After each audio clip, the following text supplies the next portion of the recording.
Kavira Women's Day special offer 50% off on IUI IVF valid till 8th March. 14 సంవత్సరాలు ఈ రాష్ట్రాన్ని లూటీ చేశాడు కదా. 14 సంవత్సరాలు ముఖ్యమంత్రిగా చేసి మొత్తం లూటీ చేసి 2 ఎకరాల పెద్ద మనిషి ఈరోజు 6 లక్షల కోట్లకి ఎగబాకాడే.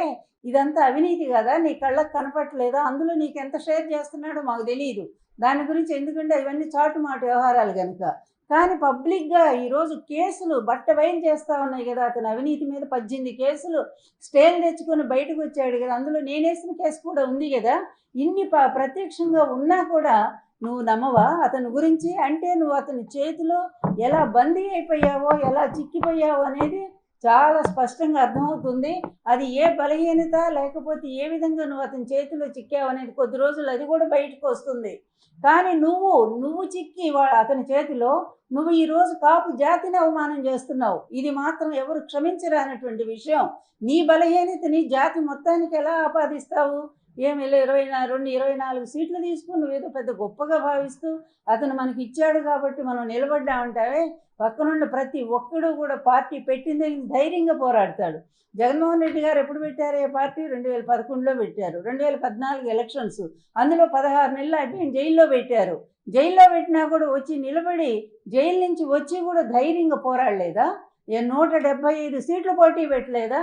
నీలాగా 5 సీట్లు 10 సీట్లు అనుకుంటూ ఎవరిని అడుక్కోలేదే. ఎవరి పొత్తుల కోసం ఆయన వేచి చూడలేదే. ఆయనంతటా ఆయన ధైర్యంగా నిలబడ్డాడు. 175 సీట్లు పోటీ పెట్టాడు. కేవలం 1.5% తేడాతో మాత్రమే ఓడిపోయాడు. అయినా 67 మంది ఎమ్మెల్యేలని 8 మంది ఎంపీని గెలిపించుకున్నాడంటే అది గట్స్ అంటే. లీడర్ క్వాలిటీ అంటే వాళ్ళని చూసి నేర్చుకో. నువ్వు ఎట్టాగు లీడరు కాదు, నటుల్లాగా సినిమాల్లో నటిస్తావు, మళ్ళీ ఇక్కడికి వచ్చి బయట కూడా నటన చేస్తానంటే అది ఎట్లా కుదురుతుంది? ప్రజలేమన్నా అమాయకులు అనుకున్నావా? ఆత్మాభిమానం ఉండే కాపు జాతి నిన్ను ఎప్పుడో బహిష్కరించింది. నువ్వు చంద్రబాబు నాయుడు తాకట్టు పోయావు అనేది ఈ జాతికి ఎప్పుడో అర్థమైపోయింది. అందుకని నీ సభలో కూడా జనాలు కరువైనటువంటి పరిస్థితి.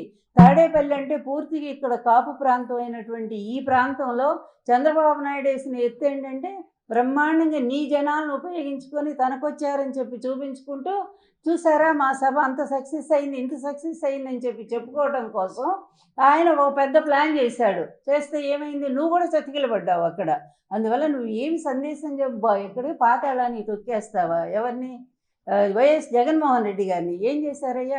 ఆయన చేసిన తప్పేంటో చెప్పండి, ఒక్క మాట చెప్పండి. ఈ పేద ప్రజలకి దాదాపు 2.5 లక్షల కోట్ల రూపాయలు పేద ప్రజలకు పంచిపెట్టినందుకు ఆయన తొక్కేస్తావా?